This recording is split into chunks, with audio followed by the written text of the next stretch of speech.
अपने आप को अग्नि को साक्षी बनाकर आत्म बलिदान करना चाहा किसी विशेष अनुष्ठान के साथ। उसी समय अग्निदेव ने कहा है, रंभ तुम इस तरह का कुत्सित कर्म मत करो। एक तरह से तपस्या के नाम से ये तुम्हारी आत्महत्या होगी। आत्महत्या अपने आप में पाप है। तुम्हारा अभीप्सित क्या है वह बताओ। उस समय रंभ ने कहा है, हम एक ऐसा पुत्र चाहते हैं जो अपने आप में हमारी वंश परंपरा के साथ ही जो बैर वृत्ति रखने वाला देवबल है, इतना पराक्रमी हो, इतना बलवान हो कि उससे बाधित न हो, किसी भी देवबल के सामने वो पराजित न हो, अजेय हो, और कहीं पर भी उसकी जो पराक्रम की गति है वह किसी से रोकी न जा सके। अव्याहत गति, अव्याहत पराक्रम, ऐसा एक मेरा पुत्र हो। इस तरह के संकल्प के साथ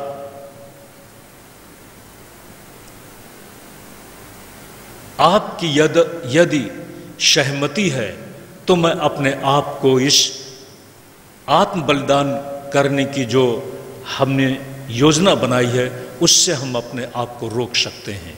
उस समय अग्निदेव ने उसे वरदान दिया है और उस वरदान के फलस्वरूप ये भी कहा है, जो तुम्हारा पुत्र होगा उस पुत्र के संबंध में एक बात और भी मैं कहता हूं। जिस तरह से मेरी तेजस्विता है, अग्नि किसी के लिए भी, चाहे वह कोई भी हो, सबके लिए अपने आप में दाहक है, तेजस्विता है। ये अग्नि का गुण और धर्म है। मेरे वरदान में वह शक्ति है कि तुम्हारा पुत्र इस तरह के गुण से संपन्न होगा।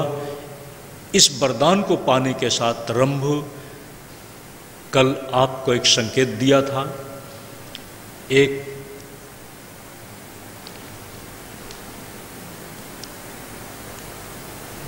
भ्रमण काल में जब वो वरदान पाकर के जा रहा है तो उसने एक महिषी को देखा है। उस महिषी से ही महिषासुर का जन्म हुआ है। महिषासुर मायावी है। मायावी इस अर्थ में कि वह जब चाहे रूप बदल सकता है। उस महिषासुर को वरदान प्राप्त था पिता की तरफ से। पिता ने ही जिस तरह के पुत्र की कामना की थी, अग्निदेव की कृपा से रंभ को उस तरह का पुत्र मिला। लेकिन महिषासुर अपने आप में भी तपस्या किया है और तपस्या में भगवान ब्रह्मा के द्वारा पुनः वरदान पाया है कि देव,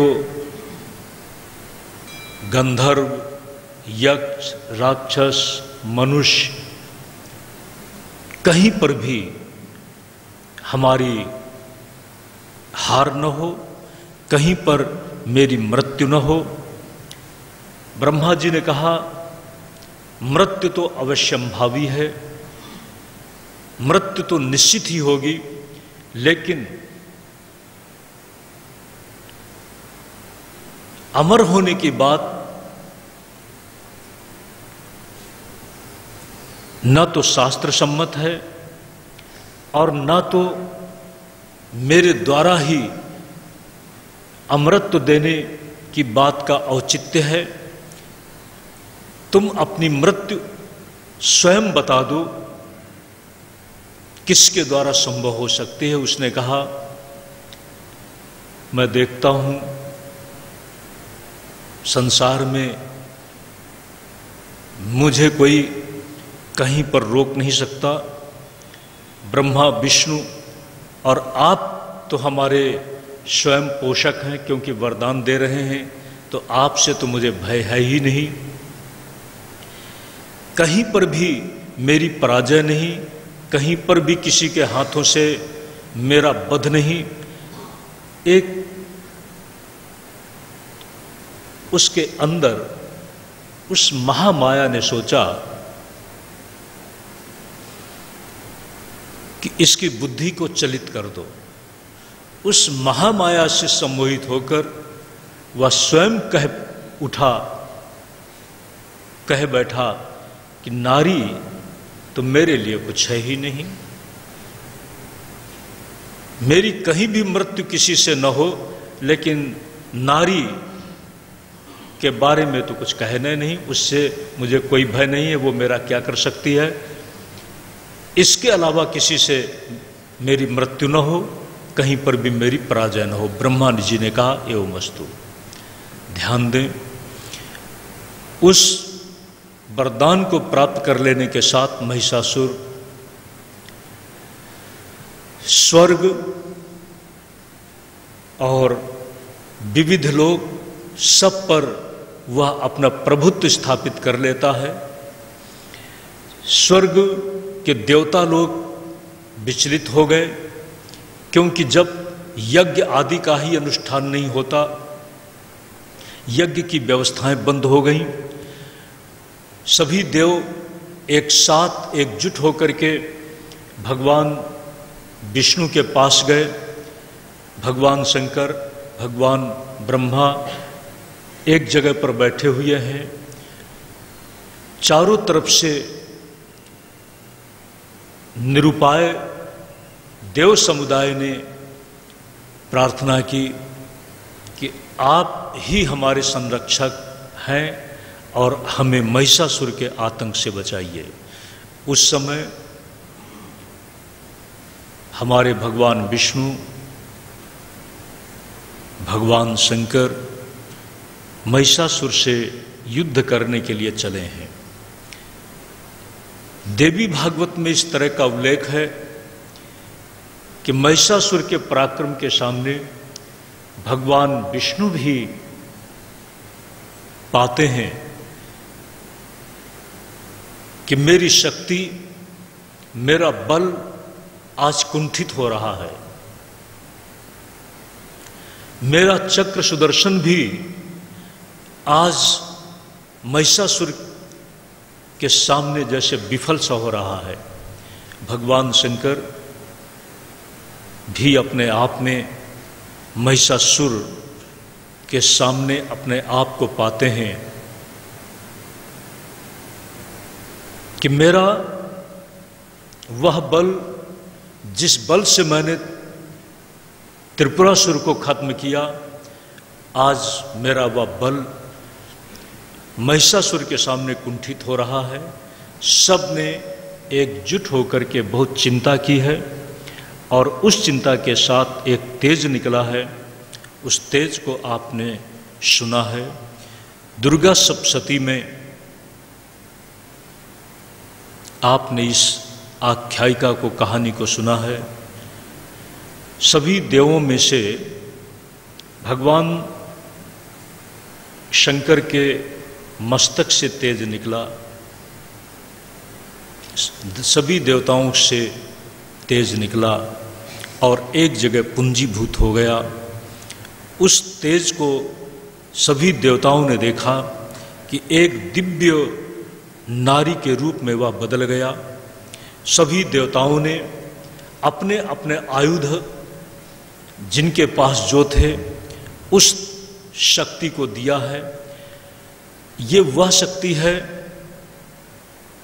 जो सभी देव, यक्ष, राक्षस, किन्नर और मनुष्य सबको अपने वशीभूत किए हुए है। ब्रह्मा जी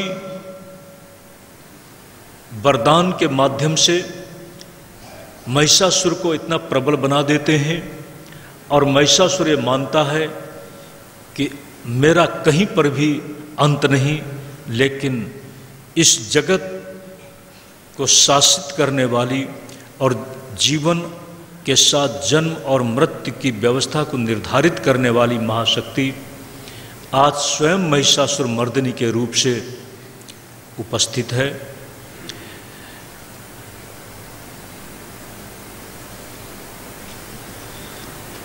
महिषासुर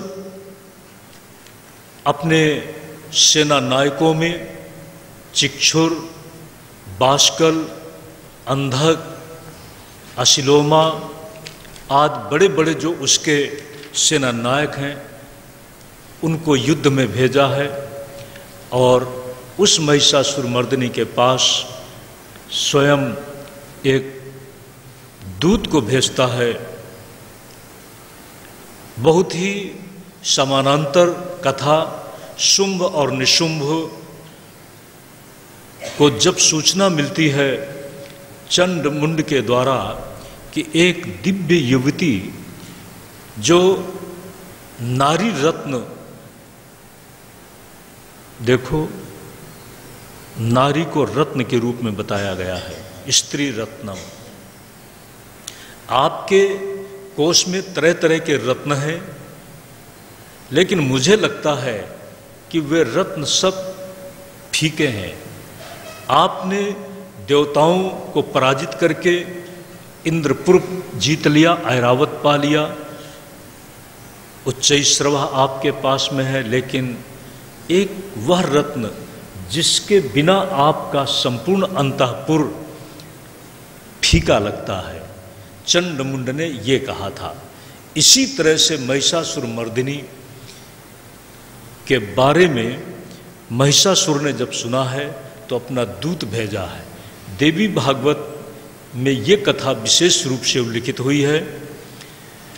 दूत ने जाकर महिषासुर का संदेश सुनाया है, प्रणय याचना की बात की है, लेकिन देवी ध्यान दें, इसीलिए आपने देखा कि जब महाभारत युद्ध की भूमिका तैयार हो चुकी थी,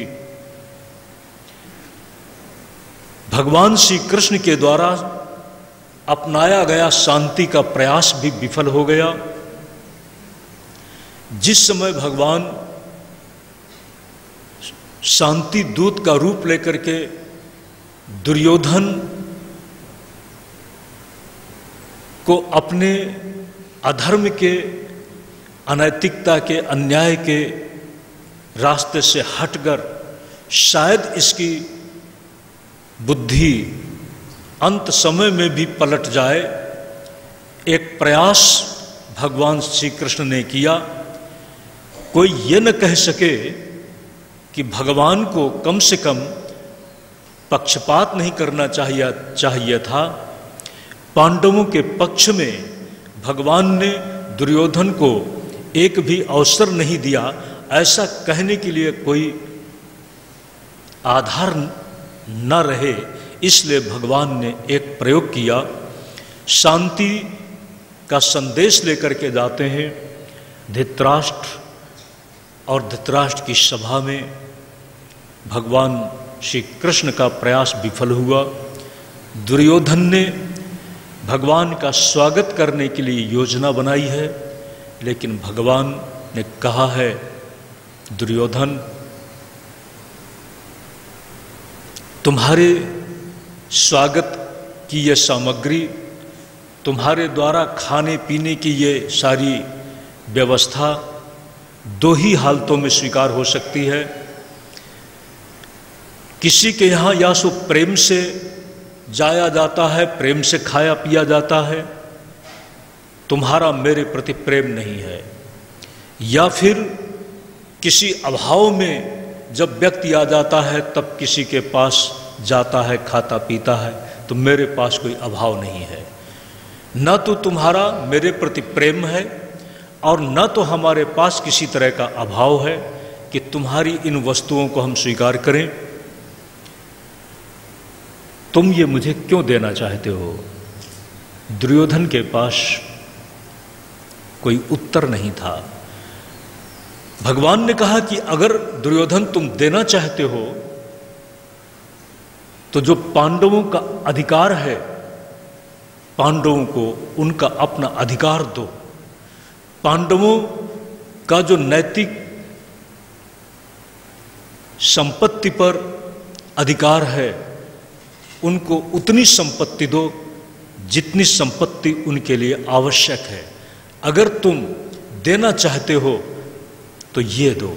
दुर्योधन अपनी जगह चलित नहीं होता। धर्म की संस्थापना करने वाले भगवान कृष्ण अधर्म के साथ खड़े हुए दुर्योधन की किसी भी समझौते की योजना को स्वीकार नहीं करते और अंततः धर्म की स्थापना के लिए युद्ध हुआ। ध्यान दें, महिषासुर काम के साथ में खड़ा है। काम, और उस काम के साथ जिस काम से अतिक्रांत होकर महिषासुर अपने अहम और अपनी भोग वृत्ति में निरंकुश होता हुआ सबके अधिकार को नष्ट करता चला जा रहा है, उस देवी के साथ, महिषासुर मर्दिनी के साथ युद्ध हुआ। और महिषासुर मर्दिनी के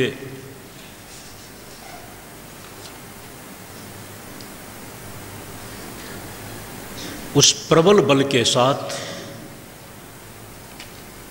आपने सुना है,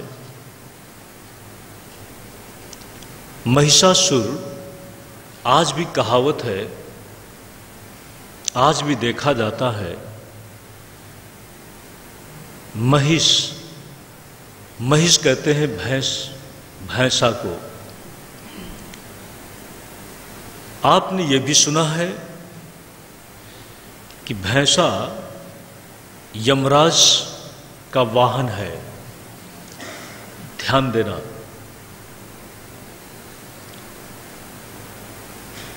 जब अपने स्वामी से नियंत्रित हो तो जो अति प्रबल है वह भी सार्थक हो सकता है। महिषा धर्मराज का वाहन कैसे? हमारा सबका